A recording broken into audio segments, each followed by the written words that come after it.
Let us go up to the mountain of the Lord, that he may teach us his ways. The word to teach in the Latin root gives us all that comes from doceo, like docility. A loud soul cannot be taught, no more than an agitated soul. There are some who, when we talk to them, are very bubbly, and one cannot actually get them to calm down, and without immediately reacting well or badly or whatever it might be, just to be passive and receptive. It can be our case too in listening to a lecture. We can be wanting to respond by reactions of encouragement, but we're not actually fully calm and receptive to all the overtones of a word. And so it is with our God.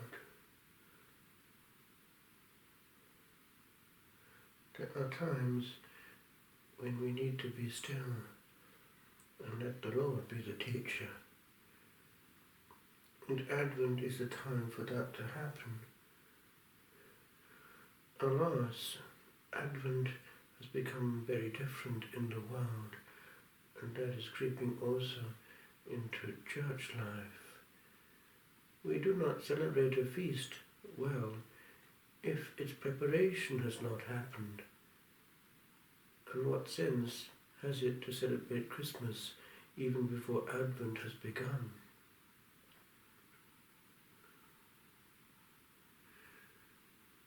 The psalm is a psalm of joy at approaching the temple of the Lord. One of these gradual psalms. A gradus is a step. These songs of ascent, step by step up to Jerusalem. And if one goes to the Holy Land, one does have to go up to the Holy City.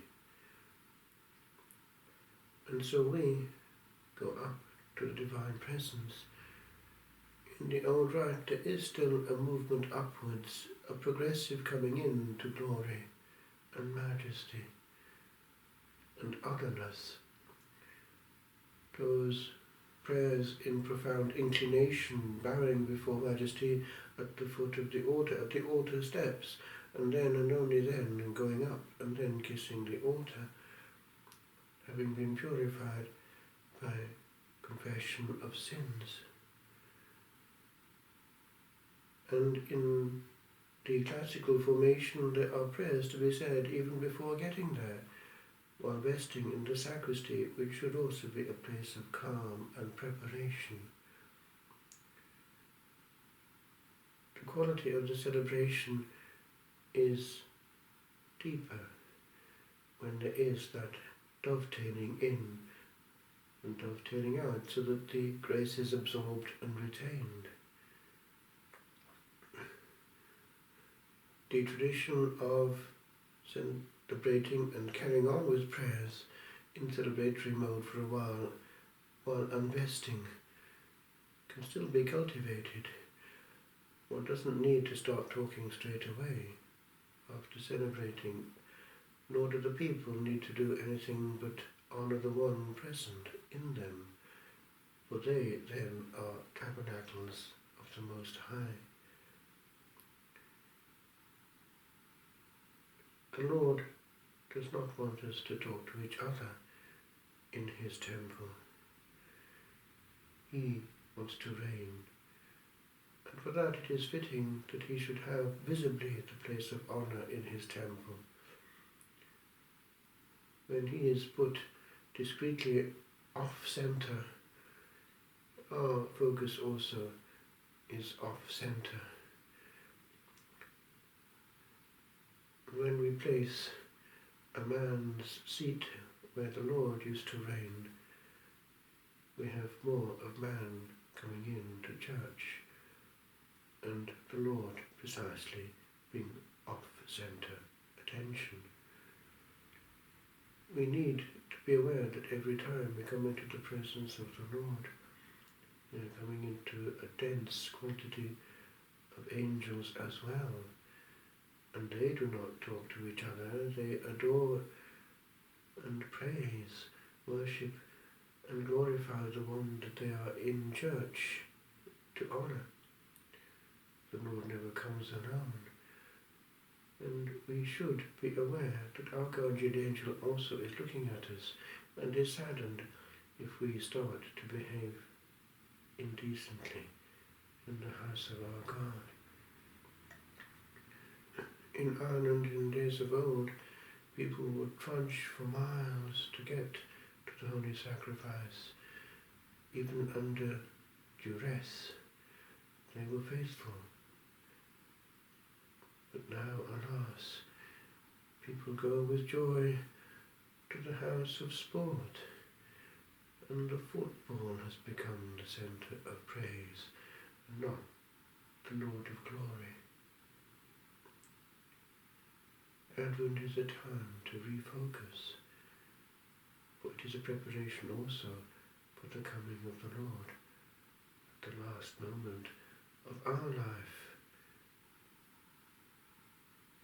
Come, Lord Jesus, but already come here, for this is your house, and I am happy just to be with you. Lord, reign over time.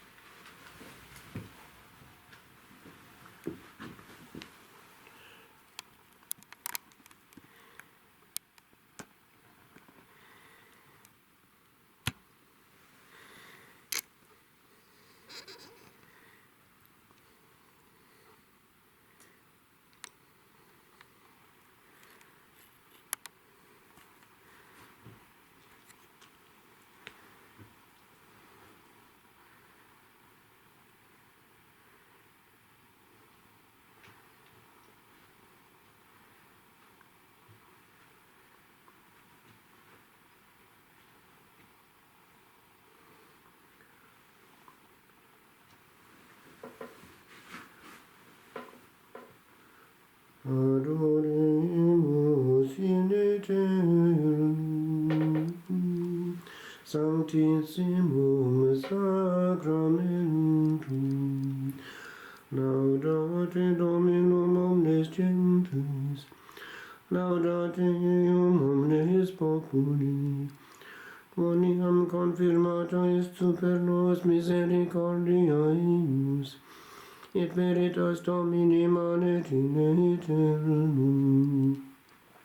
Gloria Patri et Filio et Spiritui Sancto, sicut erat in principio et nunc et semper, et in saecula saeculorum. Amen. Adoremus in aeternum sanctissimum